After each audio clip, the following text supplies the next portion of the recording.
some drivers to put a small, pride sticker on their car during Pride Month, just as a sign of solidarity to balance out, to show that we have some other crossover. Or I could just become the NHRA's first openly gay driver, and you could have heard a fork drop in the restaurant. They were like, yes, how does that happen? I said, welcome to another episode of the Gay Barchives Show, where we explore gay history one bar at a time.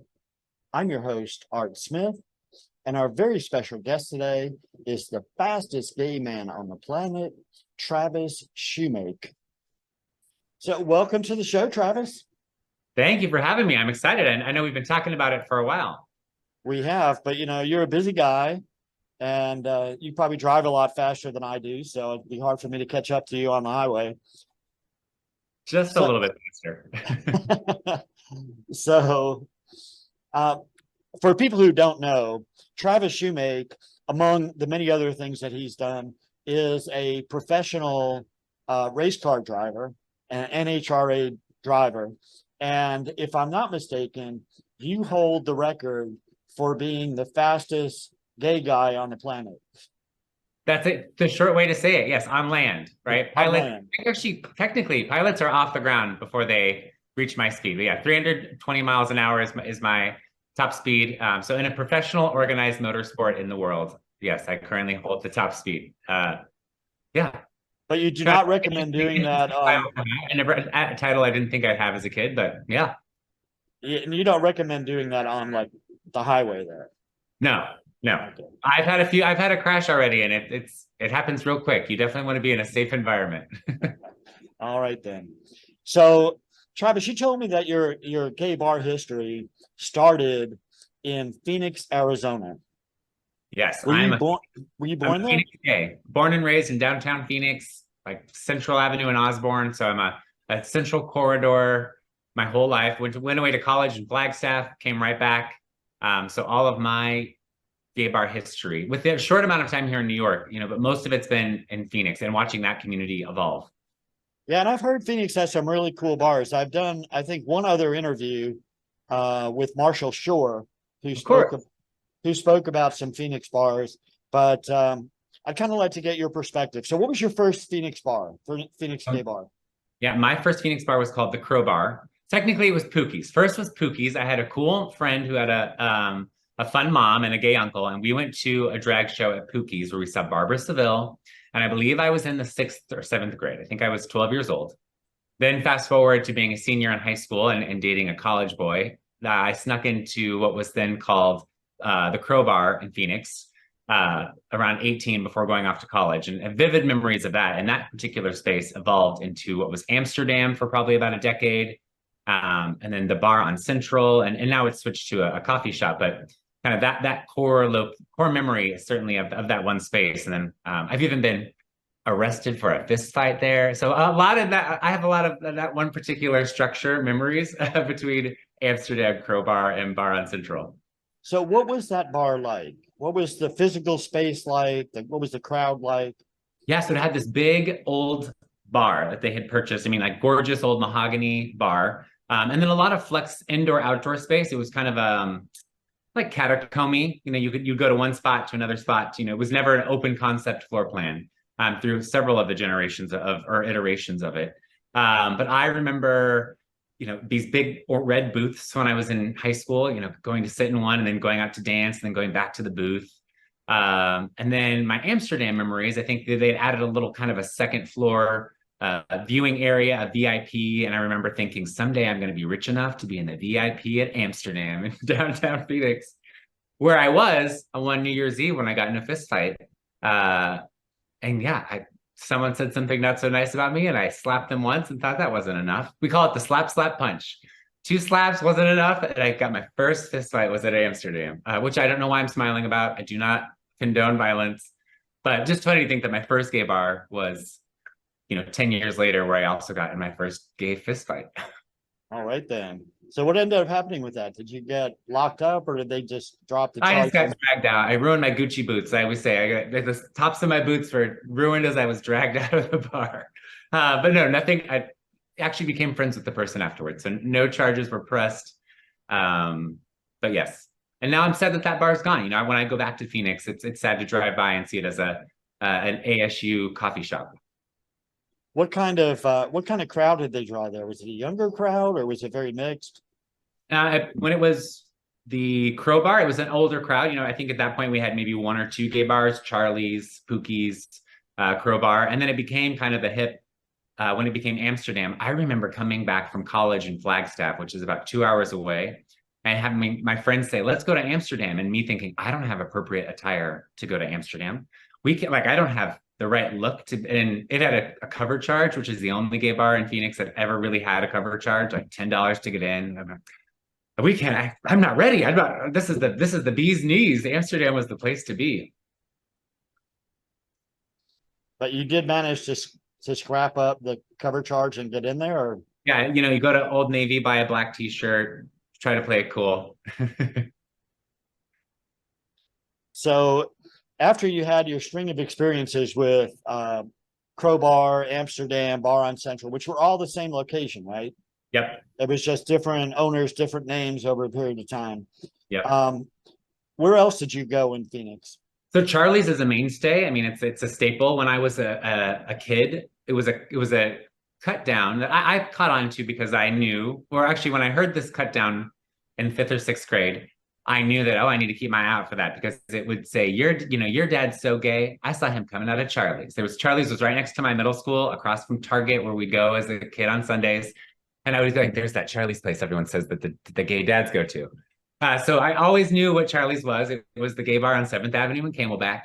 And, finally getting to go there, and, it was a great after hours and lots of outdoor, indoor space, volleyball courts for charity events, and some of the better, drag queens and the big dance floor. But it was always kind of where you go late on Sunday afternoon after a day of day drinking, or because our bars in Phoenix are kind of all on a 7th Avenue corridor. So it's kind of one of the stops. It's where you end up at the end of the night. You don't really want to be there at 7 on a Saturday, more like 1:45 before the 2 o'clock close. So yeah, I just always had great memories of Charlie's. Ended up dating a Charlie's bartender for about a year and a half at one point in my life. So I was a wife of Charlie, the Real Housewives of Charlie's in my early 30s, which, I never thought that would be a thing. I'm going to the Charlie's holiday party. So yeah, it's funny, as we talk, I'm realizing like I have a really long history of Phoenix gay bar stuff. I'm like, geez, I was integrated into the world. Yeah, I hear that a lot. A lot of people, even in the Facebook group, somebody will post a comment about a bar that they had long forgotten about, and somebody else will chime in and go, "Oh my God, I forgot about that place. I had such a great time there. It was so neat." And it's such an important part of our history. Yep. It gives you the opportunity for the first time probably in your life to walk into a space and feel like you're with your own people, like Yep. you're not an outsider, like you're not a misfit. And so in that way, I'm sure it molds the personalities and to some extent the careers of a lot of people who make connections and get comfortable with their gayness and then can go out and do kinds of awesome things. I am definitely a case for that. And I just am now thinking about my kind of foray into nonprofit fundraising. Really started with the LGBT bar scene in Phoenix. I met my friend Nate, who's the head of a big LGBT nonprofit 1 in 10, which is a youth organization, at a human rights campaign networking event. I think 15 years ago, we became friends. We were introduced to each other, making our name tags at Amsterdam at a fundraising event. And the LG or the bar community in Phoenix is extremely philanthropic. A lot of our organizations, our nonprofits, are funded through community fundraisers. I had the opportunity to participate in what we had a program called Dancing with the Bars. So the 10 bars had 10 community leaders, and you'd fundraise for 6 months, having Jello shots and drag shows, and then also learning to ballroom dance. So I represented Stacy's on Melrose. I guess that was maybe 2015 or so, and actually won the fundraising and the dance part. Learned how to jive, which was a pretty fun experience. But when I think about it, one, it is when I met my future boss and got me into fundraising, and two, just the fundamental backbone of all of the nonprofit organizations is really the local bars who let them host events, who give portions, who donate their liquor, and just it's such a huge part of the thread. And I'm sure it is in most communities, but particularly in Phoenix, it's a real kind of the lifeblood.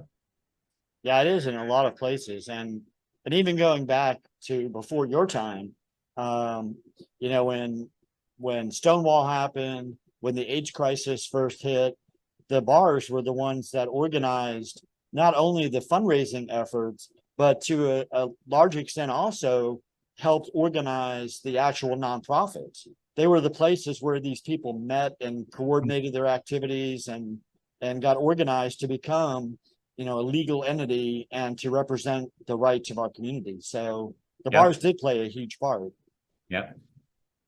Now, when I think of Charlie's, and I've heard people mention it before, I always think of kind of like happy-go-lucky little, you know, not little, but bar with, you know, strippers or go-go boys dancing around and lots of high energy and fun. Is that really what it's like, or is that just in my brain somewhere? I would say it's towards the end of the night there might be that, but I think of it as like our quintessential country western bar, right? Like I mean, everyone is decked out the staff in plaid and cowboy hats at all times. And yes, there I guess there are go-go boys on certain days or evenings of the night, but I've just always thought of it as this kind of local country bar. And maybe I know they're in other cities, Denver, Las Vegas, etc., but I've always thought of it as like a Phoenix thing. That's where the original is. That it's our country western bar, and just feels like that at home feeling. I think the men of Charlie. So each month there's a man at the local with the cowboy hat on. You get. I remember one time being like, someday in 2011, I'm going to be a man of Charlie's. I'm going to be the local who's here all the time and wins. It gets to wear the cowboy hat and the glamour shot on the wall because they're just lined up around the whole bar every month with the glamour shot. And those are the things that I think draw people to it. It's got that down home, you know, that history as it's always been open, it's always expanding, but it's always got the plaid shirts and the cowboy hats. So I think it's less clubby and more kind of community feel. Very cool. Now, do we need to start a campaign to get you to be a man of Charlie's? Is that something that we I should do would be online? honored to be an honorary, although I do not live there, to go back and have my glamour shot taken with my cowboy hat, leaning against a fence post. So, were there any other bars in Phoenix that were kind of special to you or that you enjoyed going to? Yeah, I mean, let's see. Bar one, the Rock. The Rock is also a big kind of staple in the drag scene. Not drag racing, drag. Well, I would go to watch a drag race as a drag racer at the Rock, which is also very confusing to people. This whole I'm the first professional drag racer, and people are like gay, and they're like, I thought so and so was gay. Isn't RuPaul? I'm like, oh no, no, no. I drive a race car. However, I've done turnabout shows. I have no problem putting on going into drag for charity. But yeah, I mean, I think The Rock is a huge staple in that. Yeah, I think those are kind of my highlights of Phoenix gay bars. But just as a precaution to anybody that's listening to this, Travis is not suggesting that you should get out there in full drag with 5-inch stilettos and try to drive a race car. That's not a good combination. It's one It is or the not. other. If you'd like to see how that turned out, I did a video last Pride Month with Sheetz gas stations where I taught a drag queen for a day how to be a race car driver, and she taught me for a night how to be a drag queen. It's just fast. I mean, same thing. She was in stiletto boots. We had to take the dragster apart to get her out because when she was in, we couldn't figure out how to get her out. And I've always thought I've got to find a way. You know, I wear this like head sock between me and the helmet, like how I could hide a wig in there so that if I do win some big race against a macho jerk, I can pull off my helmet and have a reveal of a wig. I'm still working on the engineering there and the fire safety part of it, but stay tuned on the drag on drag reveal hair pull. So, how long were you in Phoenix after you started going to the bars before you moved to New York City? So I was going to the bars from 18 to 35. So I guess I moved to Phoenix at 30 or to New York City at 33. So I've been here just about 5 years. But yeah, I mean, it was kind of my life. Unfortunately, moving to New York, I had been here about a year before getting locked in my apartment. So I haven't had too much gay bar experience in New York. I think anecdotally, you know, I've been to the Eagle twice, and that's the only place I've ever signed an autograph. So it does hold a special place in my heart. That after my partnership with Grindr, so one of my sponsors is Grindr. The day that was announced, I happened to be at the Rock and at the Eagle, and I signed an autograph, which was once and only time that's ever happened in public. It's because I was actively on Grindr's homepage, my photos. So it was, but Eagle's, a historic spot, not just in New York, but around the country as well. But New York is the home of the original Eagle. Yep. And it just expanded. I mean, that's the go-to talking point when you're hanging out with your friends is, have you been to the new Eagle? It expanded. It's double the size. All right, then. So you were involved in fundraising that was relative to the gay community when you were in Phoenix. But at some point, you got lured away. Somebody came up to you and said, hey, we think you need to go to the Big Apple. And they kind of lured you to the East Coast. How did that come about? Yeah, so two men joined forces to lure me out east. One was the former leader of the free world, Bill Clinton, and the other was a hot guy I met in the bathroom line at Palm Springs Pride, my boyfriend, Daryl. Daryl and I were dating long distance after meeting in Palm Springs, and I found a job opportunity working for President Clinton and Chelsea Clinton at the Clinton Foundation. And I got the job, which I thought was a long shot, just because it was such a kind of a big responsibility change from my small nonprofit in Arizona. So I moved out here, drove across the country, packed up my home into a Suburban and drove across the country to live in New York City.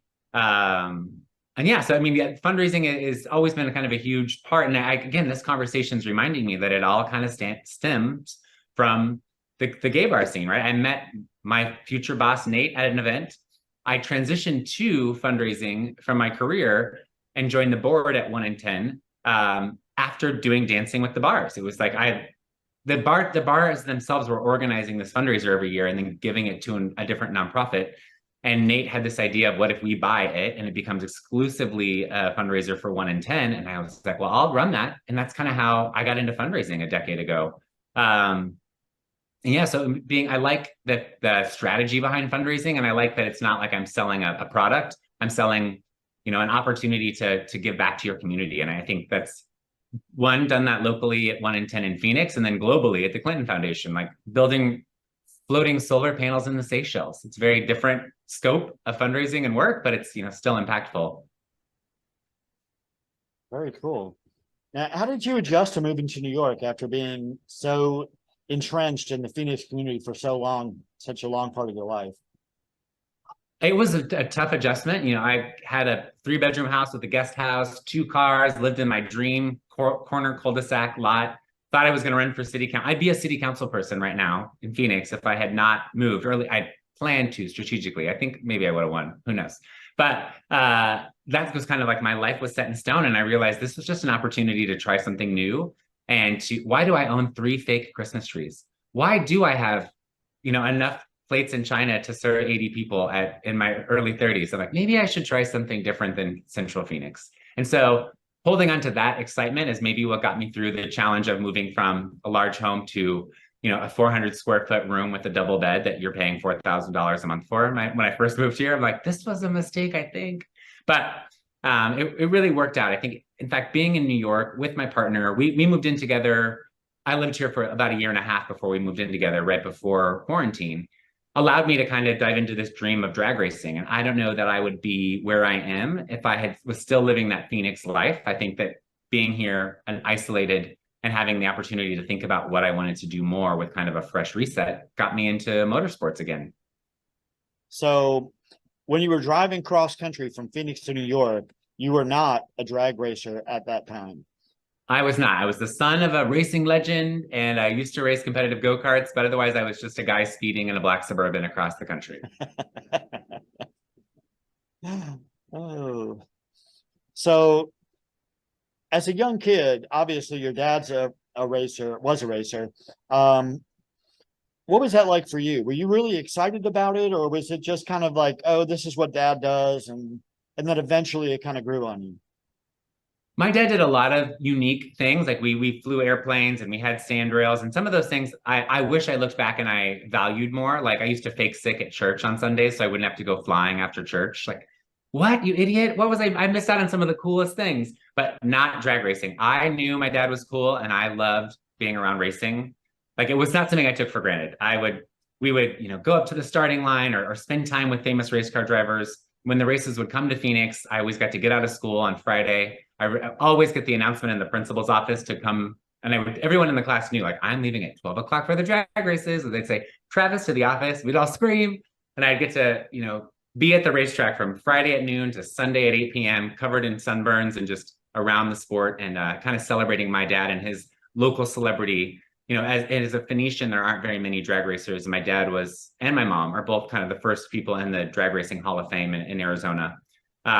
So I valued it, and I thought it was going to be our thing forever. I was racing competitive go-karts when he passed away when I was a teenager, and I just thought, like, this is what we're doing. I know we're going to have to deal with some weird stuff because I'm eventually going to come out, but we'll deal with that. Like, I knew I was gay, and I knew I was going to be a race car driver, but I thought I'd be doing it by his side. And so that's where the big gap came. When he passed away, we sold the go-kart and all of the racing stuff, and I became a competitive cheerleader. I went the opposite route. I want to do backflips and 5, 6, 7, 8. No more race cars for me. And so coming back almost 20 years later it's been a real exciting renaissance for my family. I'm sure it has. And it's kind of an interesting transition to go for that long a period of time and then to kind of go back into it. But I'm sure in a lot of ways it's probably a good thing because you got to mature a lot more and you got to find out who you are without having that conflict in the middle of you trying to become, a professional drag car driver. Well, I think along with the emotional and mental maturity, right? It's a business. It's a average $3 million a year you spend in this sport. So kind of growing as a business person and a fundraiser was also, I think, I don't know that I would have these skills that I've been sitting around the sport. And I'm finding that they are very unique. To have kind of a strong business acumen and the ability to tell a story and raise money it's a physical sport, a very mental sport, but it's a gigantic business. And I don't think when we think of other LGBTQ athletes, that there isn't a $3 million price ticket on being a snowboarder or a swimmer. I can't do my sport without a crazy bag of money. And so right. I'm lucky I took a break to become a business person before getting back into the sport. Well, and in other sports, like, for instance, basketball, the player may get $3 or $5 or $15 million as, part of their contract. But you're talking about actual physical expenses for the vehicle, for the maintenance, for the crew, for everything that you need to be able to get on the track. Not $3 million going into Oh, no. You're talking about no money. I run on a zero deficit. I put my partner would like me to put less of my money into the sport, but my sport is solely based on investors and sponsorship. And so yeah, there's not a cut. I hope someday that there's a cut for Travis, but currently it is an expense that I I am not getting the 3 million. I am spending the 3 million. So what did your friends in New York think when you came up with this announcement that, hey, I'm going to be a race car driver? I think my friends in Phoenix were like, this makes sense. I do a lot of crazy things. I get out over my skis, we say quite a bit, and I always figure out how to land the jump. I think my New York friends were like, they don't know I have a track record of like I was a foster parent. I was like, I want to be a dad. 6 months later, I had a year for a son. I had a 7-year-old son for a year and helped his family get back. I want to move to New York. I want to do that. I want to change careers. I want to learn how to ballroom dance for this fundraiser. So I think other parts of my life were like, here comes Travis doing something wild again. But my New York friends were like, do you have any skills in this? I don't think they knew my dad was a race car driver. So it's been on this half of the country, like, wait, what are you doing? Are you sure you know what you're doing? I'm like, just trust me, I'll figure it out. And now 2 years later, it's 2.5 years. It seems to be slowly coming together. Now, you mentioned that when you were mulling it over in your brain and trying to figure out how you were going to go forward with this, that you knew at some point that you were going to have to come out and the world would know that you were a gay person driving in a sport that is typically considered not gay friendly. I mean, most people, I've mentioned to you when I had scheduled this interview yesterday, I mentioned to a few of my friends that I was going to be interviewing you, and they were like, what? Huh? There's what? How did that all work out? What made you decide that it was time for you to do it? And how did you go about doing that?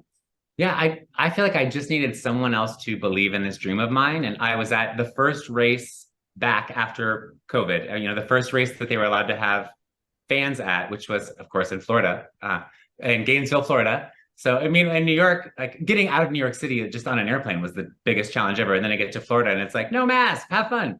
So I'm at the racetrack in Florida, and I was hanging out with the Fox sportscasters, who I become friends with one of them. And we were talking about how to show the world that drag racing really is 60% conservative, but 40% liberal, and that we don't see that represented. There are racer for Trump race cars, but there certainly weren't Biden race cars. But how does the world on the outside know that we are diverse? And I said, I could get some drivers to put a small, pride sticker on their car during Pride Month, just as a sign of solidarity to balance out, to show that we have some other crossover. Or I could just become the NHRA's first openly gay driver, and you could have heard a fork drop in the restaurant. They were like, yes, how does that happen? I said, that's all I needed. I just needed, you are all important people who know the sport, and you think that like, this is a thing, you should do that. I'm like, I'm on it, I'll be back. So I started licensing. Again, it's an expensive sport. So my first license is like $6,000. You have to rent a racetrack, rent a race car, a crew, instructors. I did it in Bradenton, Florida. And I did a lot of my licensing and testing in Florida over the last 2 years. But kind of that huddle, that barrier to entry for me was that first time just throwing away a check and hoping I got a license that isn't really worth anything except for if I make this dream come true. And having people in the sport say, we believe in you, and this could be very transformative for our sport. So I think those are the two pieces that made it possible for me. And just the confidence of like, I don't really care what people think. And knowing that my father had a positive reputation in the sport, I think of as kind of gives me a freebie or a gimme within some of the drivers, that people give me an opportunity, and I'm leveraging that privilege to try to make a difference. So yeah, Bradenton is just a hop, skip, and a jump down the road from here. It's about maybe a 20-minute drive, 30-minute drive from where I am. So it's right, Okay. It's right down the street, kind of halfway between Tampa and Sarasota. But yeah, Florida's a strange state for that because, as you mentioned, all during COVID, of course, I was here in Florida, and I'm watching the daily updates by your governor. And he's getting on there doing this big production, an hour or more at a time every day, talking about COVID. And down here in Florida, we have Ron DeSantis saying, oh, no, mayors, you can't tell people they can't go out without a mask. Oh, no, you can't pass. They literally made it illegal for any municipality in the state of Florida to enforce any COVID regulations. Mm-hmm. Yeah. So they were like basically saying, no, go out, run around without a mask on and kiss and hug each other and, whatever, and see what happens. So it was diametrically opposed to what was going on in New York at the time. Well, it worked out for me. It gave me a safe space to race a race car in. The only place in the country you're allowed to. Now, once you got your certification, you got your licenses set up and everything, I've seen some pictures of you in different places. And there's one that comes to mind was in Kansas City, where you had a race car there that was decked out with rainbow stuff on it. What was the story behind that? Yeah, so my first televised national event was in Topeka, Kansas, and I was actually sponsored by Visit Topeka, kind of their tourism group, to promote Pride Kansas. So Pride Kansas was their statewide initiative to help all the small towns in Kansas organize on one day in September to have, even if there's 20 people in a park, it's State Pride Day. And how can we leverage branding and alcohol vendors to help all these little towns that don't have a Pride board? It was a really cool concept. And they thought that I would be a good representative to kind of give that national attention, because Topeka is an unexpectedly welcoming and diverse town in the center of the country. Actually, they want to consider themselves like the New York or San Francisco of the heartland. And it was totally that. It was an amazing experience. And so we wrapped the car in a very unique kind of Pride Kansas themed look with a really cool rainbow buffalo. And I had big rainbow parachutes, which are now my signature thing. So when I beat a conservative jerk straight guy, the only thing he sees are those big rainbows when I fly by him. So yeah, I mean, it was kind of a neat kickoff. It was certainly a lot of attention. I was protested by the Westboro Baptist Church. Which I was, again, kind of when you have that life experience, I was like, wait, I finally made it. I got protested. Like, it did not bother me. If anything, it stressed out other people in the sport, and it gave me more notoriety internally, which was, I guess, a positive, but certainly did not affect my performance or the way I felt, because I know that they're crazy. And so it just was a really cool opportunity. And I think it was a way to launch myself into the sport, not tiptoeing in. It was like, holy rainbow parachutes, holy rainbow car. Travis is here and he's queer. Now, is that the only time that the gay world has intersected to that level with the sport, with you as a professional driver? Yeah, so post that, I have a partnership with the Human Rights Campaign. So my cars and my helmets are always decked out with equality symbols.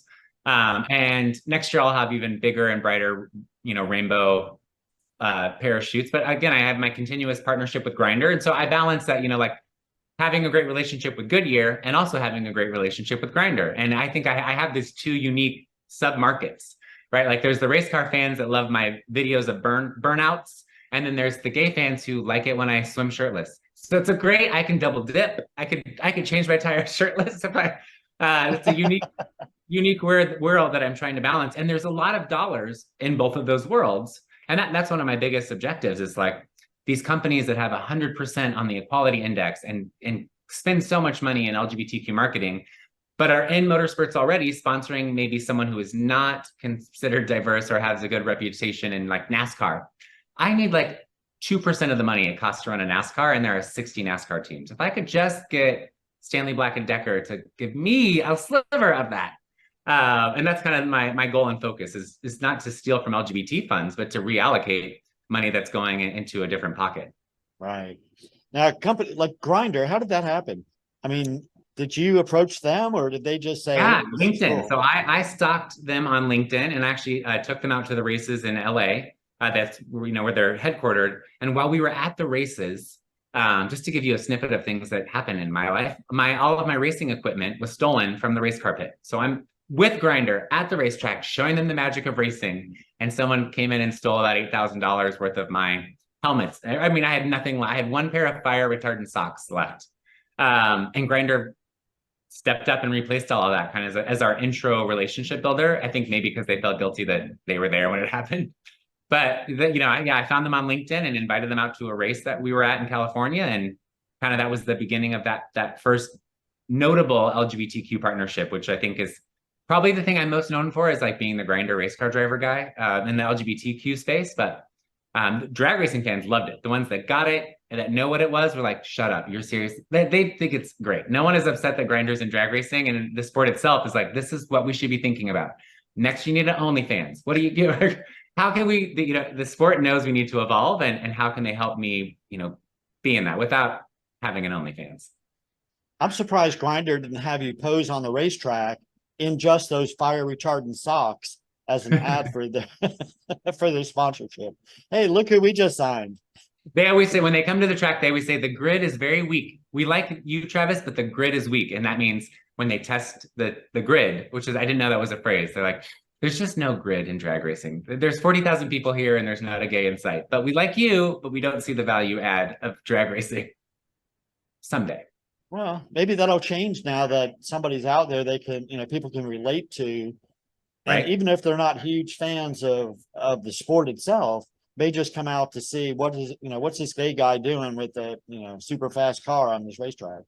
And that's happening. And I think that's some of the trackable ROI that my sponsors like, especially Visit Topeka. I had a dozen teenagers come up to me and say, I had my parents drop me off at the gate because I saw you on the news and this is crazy. And I love cars and I finally feel comfortable being here. And that's, to me, makes it so much more exciting and worthwhile than to be protested by the Westboro Baptist Church, is that 12 teenagers got to ride out to the track to finally feel comfortable about race cars and being gay. And if that's the impact I make, that's more than I need. Well, I'm going to be going down to Fort Lauderdale the end of next month, around March 20th, to connect with some of the people I know down there.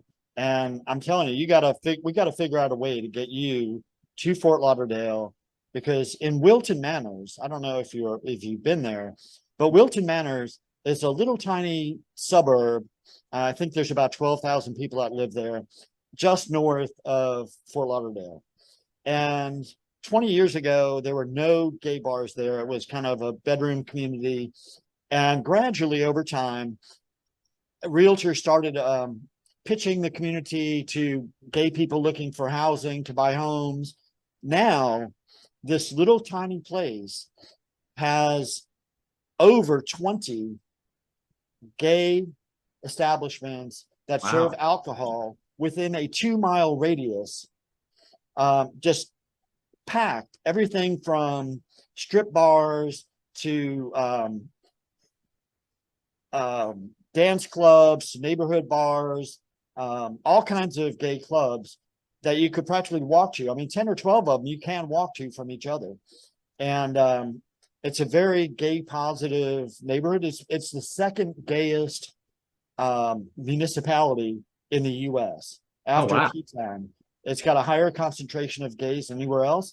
But with all those gay people there and all the people from the gay community that have retired down to there, and the companies that are based down there, there's a company called Fab Scout, which does gay models for both for porn and for club events and stuff. They're based down there. There's all kinds of people based down there. So there would be a good spot for you, and the weather's beautiful. It's Fort Lauderdale, so Yeah. we got to get you down there.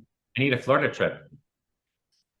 So once you'd moved to New York, and you obviously didn't have very many friends there, you had a relationship, a partner there at the time, and you're just kind of getting settled into an overpriced apartment. You're doing a high pressure job with a high profile foundation. I mean, you can't get much more high profile than the Clinton Foundation.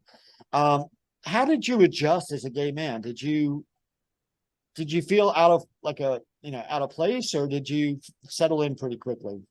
In Phoenix, I felt like I was very well connected to the LGBTQ community. So I really looked at this as almost a break, if you will. Like, I knew I did not want I was not trying to recreate my experience in Phoenix. I did not want to be on 5 charity boards. I did not want to know exactly what time to be at each gay bar on each day of the week, because I had lived that life throughout my 20s and early 30s. And so I was looking at this as more as a growth professionally and personally with my partner. And so I felt like my adaptation really was just learning more about gay culture. Actually, that's interesting. Learning more about gay culture and relationships. This is a serious relationship I'm in, and learning about how men in New York are about monogamy and going to the Pines. I had said for 4 years, I will never be a Fire Island gay. And then I went this summer, and everyone says it's whatever you make it. It was exactly what I made it. We had nice, beautiful dinner parties. I was never in a jockstrap, and I didn't do any drugs or have sex with a stranger. But in my head, I had fabricated this illusion of what Fire Island was. And I'm not going. I'm a Phoenix gay. I go to Charlie's, and I loved Fire Island, and I wish sooner I had kind of gotten rid of those preconceived notions. And I think that was the biggest thing I adapted to, was meeting all these wonderful couples that are successful and have great relationships, and then knowing that they're in an open relationship and understanding what that meant and not being judgmental. I think as liberal as I am, coming from conservative Arizona, that was probably the biggest thing I had to adapt to. Like, wait, what do you mean if we go to the Eagle, someone might be having sex in the bar? Nope, never heard of that. That has never happened in a bar in Phoenix that I've seen, and I'm a bar rat. I just could not wrap my head around this life, and I absolutely love it, and I wish I had adapted sooner. Yeah, Fire Island is an interesting place. I've never been there, but two of the people that are kind of movers and shakers in Fire Island, I have interviewed for this series, and one of them is Robert Bonanno, who is the head of the Fire Island Historical Preservation Society. And he's, of course, very well connected up there. And the other one is Daniel Nardicchio. And Daniel, he lives right there in Manhattan, so you can go drop by and visit him. He's the guy that started the Fire Island underwear party, and he still does it. And as I recall, he and his crew just took over management of the Ice Palace. So the Ice Palace is under their umbrella now, and they just opened a brand new bar on the edge of Hell's Kitchen called Red Eye.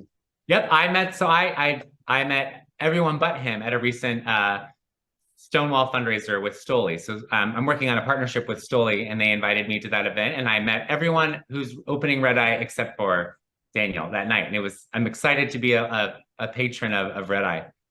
And I am so excited to hear that you're hooking up with Stoli because Patrick Galliano is one of my favorite people on the planet.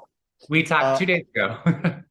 Yeah, I talk to him online fairly regularly, and it was funny because I had talked to him online for over a year before I actually met him, and I happened to be randomly down in Fort Lauderdale. He had just moved to Fort Lauderdale from the West Coast, so I didn't even realize he was in Fort Lauderdale.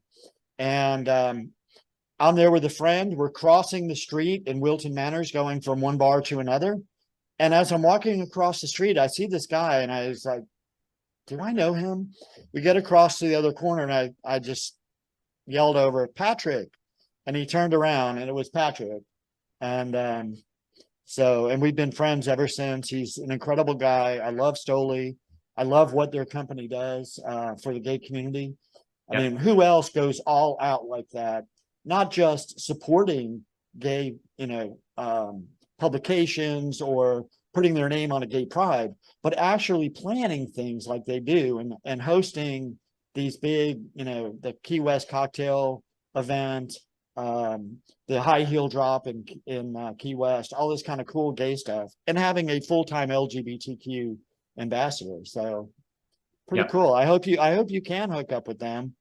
Yeah, I've known Patrick for I guess 8 years. We met in an LGBT nonprofit fundraiser in Phoenix that Stoli sponsored that I was putting on. And again, our partnership right now is just how can we impact the community, right? I'm not asking Stoli for millions of dollars. I'm saying, how can we work in tandem? I drive this 24-foot long skinny billboard. My sponsors take up about this much space. What else can we be putting on this about safe spaces or local nonprofits? Who do you know that stories I should be telling on this gigantic empty billboard? And so that's kind of the relationship we're building is community engagement. If Goodyear gives me the money, I'd rather use the space in a great way and get community youth and families out to the track. And those kind of partnerships are what Stoli is so great at. Yeah. So I'm glad to hear that you're connecting with them as well, because that just makes it's like one more level of attachment, to the gay community, which is really cool. So what has your experience been like now that you have, dipped your toe into the professional driving world and done so as a very openly gay male? Has there been any, negative feedback? Have you had any grief from other drivers or pit crews or anybody, or is it just?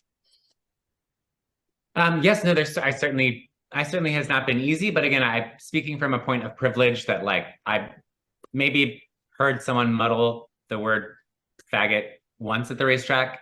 I think it's access to opportunities that are limited, but I know that I need to create them on my own, which is kind of the biggest thing, is that no one is outwardly rude to my face.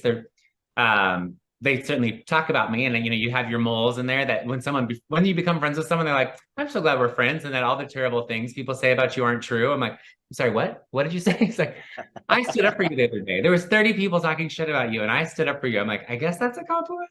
But one of the biggest transitions I'm making right now is to go from just being a driver. So right now I get a check from Sheetz gas station, huge check. I give it to someone else who owns the race car, who hires the crew. I drive the race car for 72 hours. I leave with nothing but the helmet.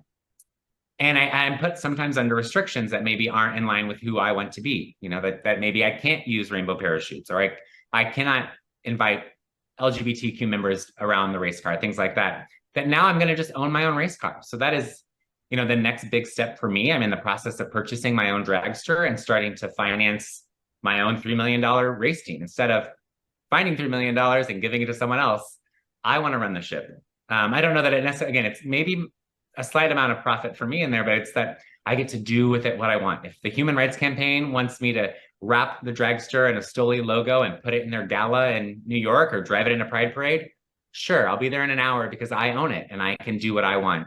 I can hire LGBTQ crew members. And, I think after 2 years in this experience, it's that I want to continue to grow and break down walls, and being the fastest and being the first is check mark. That happened literally almost 2 years ago. So what's the next hurdle? And for me, that's becoming the first team owner, LGBTQ team owner of a major American motorsports race team.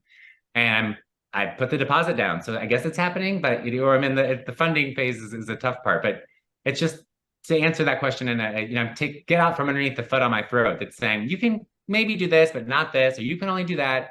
I want to do it my way, and I've always done it my way. So taking the training wheels off and buying my own stuff. So for somebody who wants to follow in your footsteps, how much does it cost to buy a car like that? So to operate the entry level race team, I will spend close to $1 million, which again, I work at a nonprofit. I do not have. I do not have family money. I'm shaking people down and trying to find and build a business model too. I mean, even for financing from a bank, right? No one's ever had a race team financed by a bank. Maybe some if they have crazy liquidity and other assets, but I'm trying to build a case for support that this is a great business model and it is financially worthwhile for owners and investors. Because no one does it this way in the sport. They are independently wealthy, or they get the $3 million check from Grinder, and Grinder buys them a race car. But I don't think Grinder is in that position, so I'm going to do it on my own. Very cool. Well, we'll definitely be looking forward to that because we would like to see your car show up at more LGBT events around the country and to kind of represent a little bit more so that more people could know that you are out there. I mean, I've been following your posts online since I guess a couple of years ago, since during COVID, when you started posting about this whole gay race car driver thing, and it really intrigued me. And when I've mentioned it to other people, they think I'm making it up or something. So obviously we need to get more of the word out and let people know that you are out there and what you're doing and generate more interest.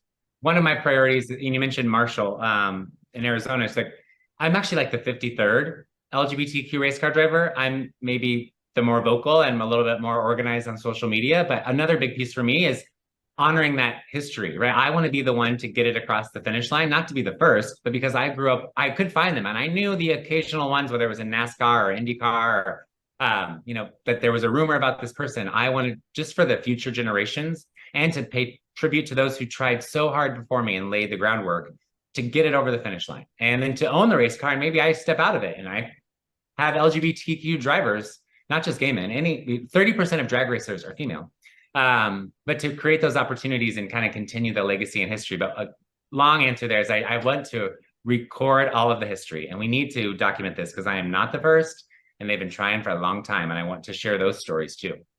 Yeah, and that's true in so many sports that the person who's identified as the first is not really the first. They're the first to embrace it and to broadcast it publicly.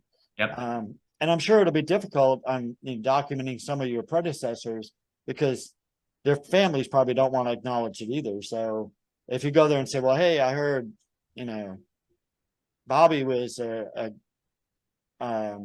gay funny car driver 25 years ago. And they're going to go, what made you think that? He was married and had 2 kids.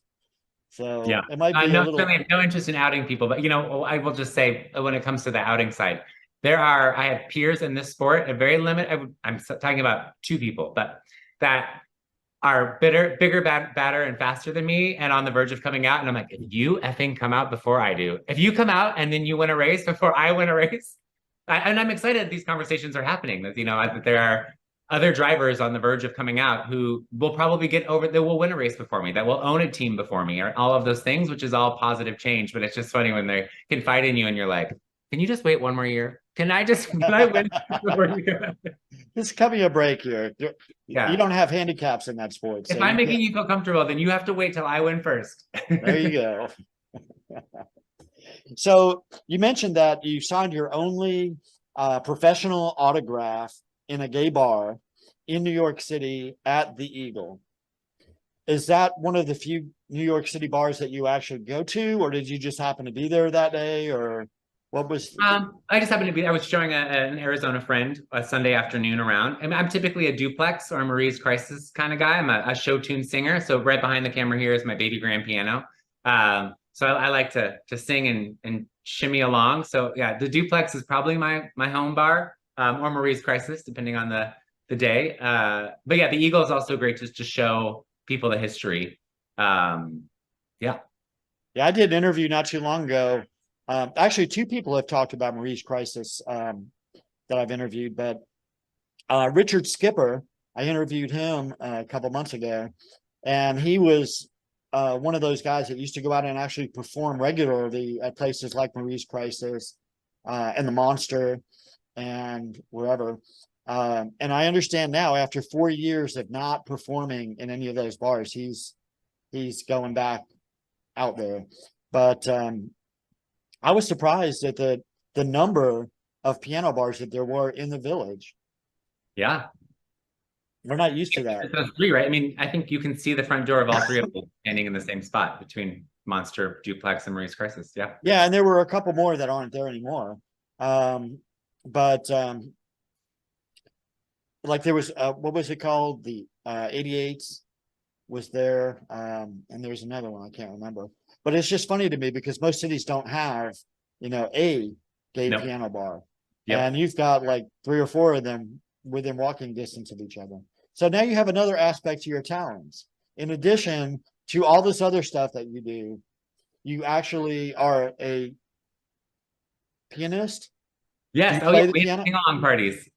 Yeah. I think people only come to my parties so that once I'm drunk, we just all sit around and sing whatever they want. And people come with like requests. I'm like, if you guys just want to come sing, it's fine. I can stop making nice dinners. You can just sing. I don't want to All right cook. then.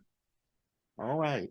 Well, I really appreciate you taking the time to tell us a little bit about your career, your background, about the gay bars that you loved in Phoenix, and about what it's like to be a gay driver in the NHRA. And we will definitely be looking forward to following your career a little bit and seeing what you have ahead of you. Awesome. Well, thank you for the opportunity to kind of go back through my memory book and smile about all the great memories I have at the Phoenix bars and the new ones I'm creating here in New York. Anytime. We have a Facebook group with over 5,500 members that would be happy to hear them. So if you ever want to post one that pops in your head randomly, just hop on there and throw it out. Deal. All right. Thank you. Thank you.